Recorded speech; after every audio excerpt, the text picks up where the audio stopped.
बच्चों, कैसे हैं आप सभी। अभी हमने पिछले वीडियो में पिछली स्टडी में आप लोगों ने हरिवंश राय बच्चन जी के आत्म परिचय के बारे में सुना। आज हम क्लास 12 का विषय हिंदी का आरोह काव्यखंड का दूसरा पाठ जिसका नाम पतंग है इसको ले रहे हैं और जिसके रचनाकार हैं आलोक धनवा जी। इसके रचनाकार हैं आलोक धनवा।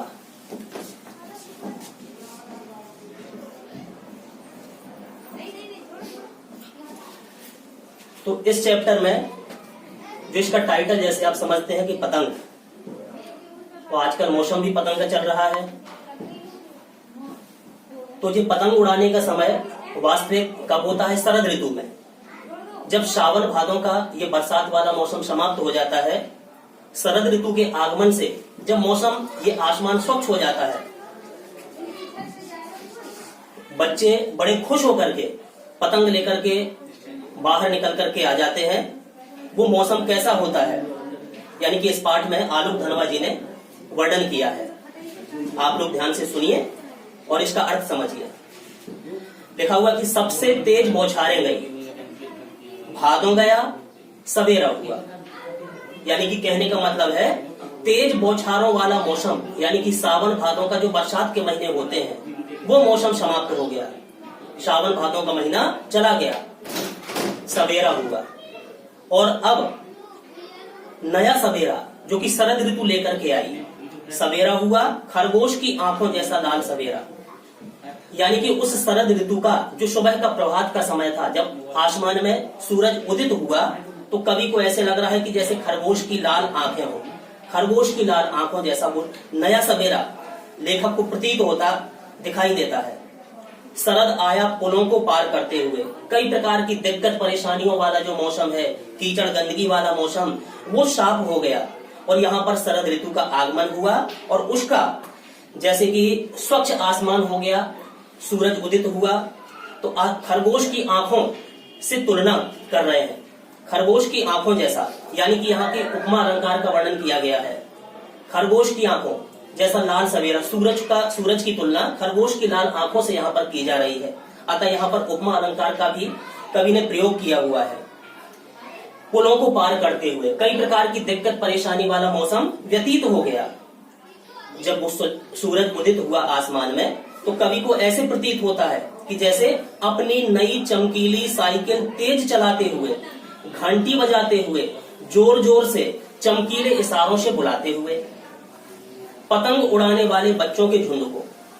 तो कवि ने यहाँ पर वर्णन किया है कि जो शरद ऋतु का सुबह का समय है, आसमान में सूरज उदित हुआ, उसकी लालिमा को देख करके कवि वर्णन करते हैं कि वो उदित हुआ लालिमा लिए हुए सूरज मुझे ऐसे लगता है कि जैसे चमकीले इशारों से चमकीला कुछ इशारा कर रहा हो छोटे छोटे बच्चों को कि हे बच्चों, तुम निकल करके सड़क पर आ जाओ, सामने आ जाओ, इस स्वच्छ मौसम में आ जाओ, क्योंकि कीचड़ वाला मौसम समाप्त हो गया। अब ये मौसम तुम्हारे पतंग उड़ाने लायक हो गया है। इसलिए वो चमकीली इशारे करते हुए समझो ऐसे प्रतीत होता है जैसे बच्चों को आने की सूचना देता हो कि बच्चे आप लोग घर से निकल आइए। ऐसा चमकीले इशारों से बुलाते हुए पतंग उड़ाने वाले बच्चों को बुलाता है वो सूरज, ऐसा कवि को प्रतीत होता है। अच्छा, उस शरद ऋतु के मौसम में आगे लेखक ने लिखा है कि आकाश को इतना मुलायम बनाते हुए, अच्छा जब बरसात का मौसम समाप्त हो गया, गंदगी समाप्त हो गई, कीचड़ समाप्त हो गया, वर्षा समाप्त हो गई, तो आसमान शरद ऋतु में बिल्कुल स्वच्छ हो जाता है। तो आसमान इतना मुलायम है, इतना स्वच्छ है कि पतंग ऊपर उड़ सके, पतंग ऊपर उड़ सके।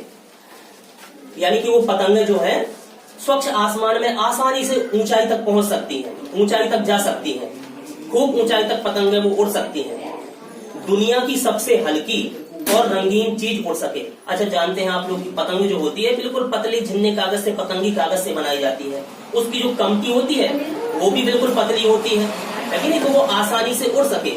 इतनी हल्की चीज, इतनी बारीक चीज आसमान में आसानी से उड़ सके। दुनिया का सबसे सबसे पतला कागज जो दुनिया का है पतंगी कागज, उसमें लगा करके कमानी के द्वारा जो पतंग बनाई जाती है वो आसमान में उड़ सके इतना स्वच्छ वातावरण प्रकृति ने निर्मित कर दिया है। प्रकृति ने वो निर्मित कर दिया। बांस की सबसे पतली कमानी उड़ सके। अच्छा, बांस की कमानी से भी पतंग बनाई जाती है। जब ऐसा मौसम आ जाता है तो बांस की कमानी से, पतंगी कागज से बनी हुई पतंग लेकर के बच्चे उस शरद ऋतु के मौसम में सूर्योदय के समय निकल करके बाहर आ जाते हैं। उस स्वच्छ मौसम को देख करके, उस ऋतु को देख करके, उस सुहाने दृश्य को देख करके बच्चे जो है बहुत उत्साहित हो जाते हैं। तो आलोक धनवा जी क्या लिखते हैं कि शुरू हो सके सीटियां, किलकारियां और तितलियों की नाजुक दुनिया। इतना खुशहाली भरा वो मौसम होता है कि छोटे छोटे बच्चे जो पतंग उड़ाने के लिए मशगूल हो जाते हैं, निकल आते हैं वो सीटी बजाते हुए। कुछ बच्चे खुशी के कारण आनंद से किलकारियां भरते हुए बाहर निकल करके आते हैं और पतंग उड़ाने में लग जाते हैं, लीन हो जाते हैं। यानी कि आसमान में उड़ती हुई रंग बिरंगी पतंग है। जानते हैं कि कई प्रकार के रंग बिरंगे कागज से पतंग बनाई जाती है। तो वो रंग बिरंगी पतंगें जब आसमान में उड़ती हैं, तो कवि आलोक धनवा जी ने जब उड़ती हुई उन पतंगों को देखते हैं तो उनको ऐसे लगता है कि जैसे रंग बिरंगी तितलियां आसमान में उड़ रही हो। तितलियों से तुलना उन पतंग की कर रहे हैं। तो तितलियों की नाजुक दुनिया जैसे आसमान में उड़ रही हो, ऐसा कवि को वहां पर प्रतीत होता है। तो अभी आपने ये सुना कि साइकिल चलाने वाले बच्चे से तुलना की है बालक से। यहाँ पर मानवीकरण अलंकार का प्रयोग कवि ने किया है। मानो कोई बालक जैसे साइकिल तेजी से चलाता आ रहा हो तो अपना ध्यान खींचता है, उसी प्रकार से सूरज का वर्णन कवि ने किया है। अच्छा, दूसरी चीज सुनिए, इस जो जितना अभी लेक्चर दिया इसमें आपने क्या सुना कि शरद काल के प्रातः काल में दिखाई देने वाली लालिमा को, इसकी उपमा खरगोश की लाल आंखों से दी गई है। यहाँ पर उपमा अलंकार का भी प्रयोग किया गया है। आसमान की स्वच्छता का वर्णन भी किया गया है। शरद ऋतु में शीतल पवन बढ़ने लगती है, उसका भी वर्णन किया हुआ है। आकाश पतंग उड़ाने के बिल्कुल अनुकूल हो जाता है और बच्चे खुशहाली के साथ उस मौसम का स्वागत करते हैं, पतंग उड़ाने के लिए निकल आते हैं। अभी आपने ये सुना। इसके आगे देखिए, अब छोटे छोटे बच्चे कैसे होते हैं। जन्म से ही वे अपने साथ लाते हैं कपास। जन्म से ही वे अपने साथ लाते हैं कपास। अब इसका कहने का मतलब क्या है? बच्चे जो छोटे छोटे बच्चे हैं, कपास का मतलब है कॉटन, यानी कि बिल्कुल मुलायम जैसे रुई होती है। कपास का अर्थ होता है मुलायमता से। यानी कि कवि कहते हैं कि बच्चे जितने कोमल हैं उतनी ही कोमल उनकी भावनाएं हैं, उनकी ही कोमल उतनी उनकी भावनाएं हैं। यानी कि बच्चे की कोमलता का वर्णन यहाँ पर किया गया है, उनकी भावनाओं का। जन्म से ही वे अपने साथ लाते हैं कपास, यानी कि बच्चे जन्म से ही मुलायम होते हैं, उनके विचार बिल्कुल नरम होते हैं। किसी प्रकार की द्वेष विद्रोही की भावना बच्चों में नहीं होती, यानी कि उनकी भावनाएं बिल्कुल निर्मल होती हैं। और वो छोटे छोटे बच्चे जब पतंग उड़ाने के लिए बाहर निकल करके आते हैं तो ऊंची उड़ान के लिए व्याकुल होते हैं कि हम भी पतंग को ऊंची उड़ान तक ले जाएं। तो यहाँ से वहां दौड़ते हैं धरती में, पृथ्वी पर, यहाँ से वहां छोटे छोटे पैरों से बच्चे दौड़ते फिरते हैं पतंग उड़ाने के लिए। और कवि को उन दौड़ते हुए पैरों को देख करके कवि आलोक धनवा जी को ऐसे लगता है कि जैसे पृथ्वी घूमती हुई आती है उनके बेचैन पैरों के पास। जैसे बच्चे स्वयं अपने पैरों से नहीं दौड़ रहे और स्वयं वो धरती माता, वो पृथ्वी स्वयं उन बच्चों के पास दौड़ती हुई चली आ रही हो, ऐसे कवि को प्रतीत वहां पर होता है।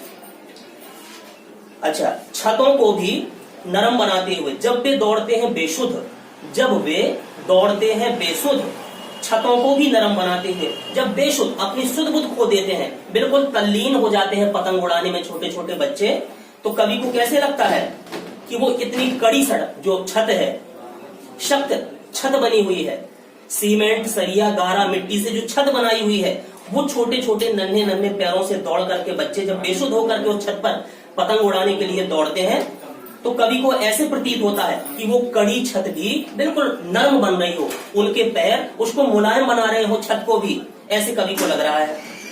दिशाओं को मृदंग की तरह बजाते हुए जब वे पैंग भरते हुए आते हैं अक्षर डाल की तरह लचीले वेग से, यानी कि दिशाओं को इतने खुश हो जाते हैं पतंग उड़ाने में कि यहाँ से वहां दौड़ते फिरते हैं, घूमते हैं और किलकारियां मारते हैं, सीटी बजाते हैं, तो उनके पैरों की आवाज, उनके मुख से निकली हुई सीटियों की आवाज, किलकारियों की आवाज सुनकर के कवि को ऐसे लग रहा है कि जैसे चारों दिशाओं में मृदंग बजने लगी हो, मृदंग बजने लगी हो। जब वे पैंग भरते हुए चले आते हैं, डाल की तरह लचीली वेग से। अक्सर जब छोटे छोटे बच्चे पतंग उड़ाने के लिए पतंग का धागा पकड़े हैं और यहाँ से वहां कहीं आगे जाते, कभी पीछे दौड़ रहे हैं, तो उनका आगे पीछे जाना पतंग उड़ाते समय कभी को ऐसे लग रहा है कि जैसे कोई कुछ बच्चे जैसे झूला झूलते हैं, झूला में झूल करके यहाँ से वहां पैंग भर रहे हो, ऐसे प्रतीत होता है उनका यहाँ से वहां दौड़ना। लचीलापन यहाँ जो प्रतीत किया गया है, पैंग भरते हुए चले आते हैं डाल की तरह लचीले वेग से। अस्तर उनका मुलायम शरीर है, कोमल शरीर है, तो उस लचीले शरीर से यहाँ वहां दौड़ना कवि को लगता है कि जैसे छोटे छोटे बच्चे पैंग भरते हुए यहाँ से वहां दौड़ रहे हो, झूला झूल रहे हो। अच्छा, आगे छतों के खतरनाक किनारों तक उस समय गिरने से बचाता है उन्हें सिर्फ उनके ही रोमांचित शरीर का संगीत। यानी कि कभी कभी ऊपर जब छत में बच्चे पतंग उड़ाने के लिए दौड़ते हैं और कभी कभी बिल्कुल किनारे तक आ जाते हैं, लगता है कि अब तो ये गिर ही जाएंगे, लेकिन बच जाते हैं, तो उनका रोमांच, जो शरीर में प्रफुल्लता है, आनंद है, वो रोमांच, उनके शरीर की प्रफुल्लता, उनका आनंदपन, उनका संगीत उनको बचा लेता है गिरने से, छोटे छोटे बच्चों को। पतंगों की धड़कती ऊंचाइयां उन्हें थाम लेती हैं महज एक धागे के सहारे। पतंगों की धड़कती ऊंचाइयां उन्हें थाम लेती हैं। पतंग ऊपर आसमान में उड़ रही है, उसमें धागा बंधा हुआ है, उस धागे को थामे हुए छोटे छोटे बच्चे आगे तक आते हैं। पता चलता है कि वो गिर जाएंगे, लेकिन उनका रोमांच, उनकी प्रसन्नता, उनकी प्रफुल्लता और वो पकड़े हुए एक धागा, सिर्फ ये सब चीजें उनको गिरने से बचा लेती है। अच्छा, कभी कभी ऐसा होता है, कभी कभी तो बच जाते हैं, कभी कभी बच्चे पतंग उड़ाते समय गिर भी जाते हैं नीचे।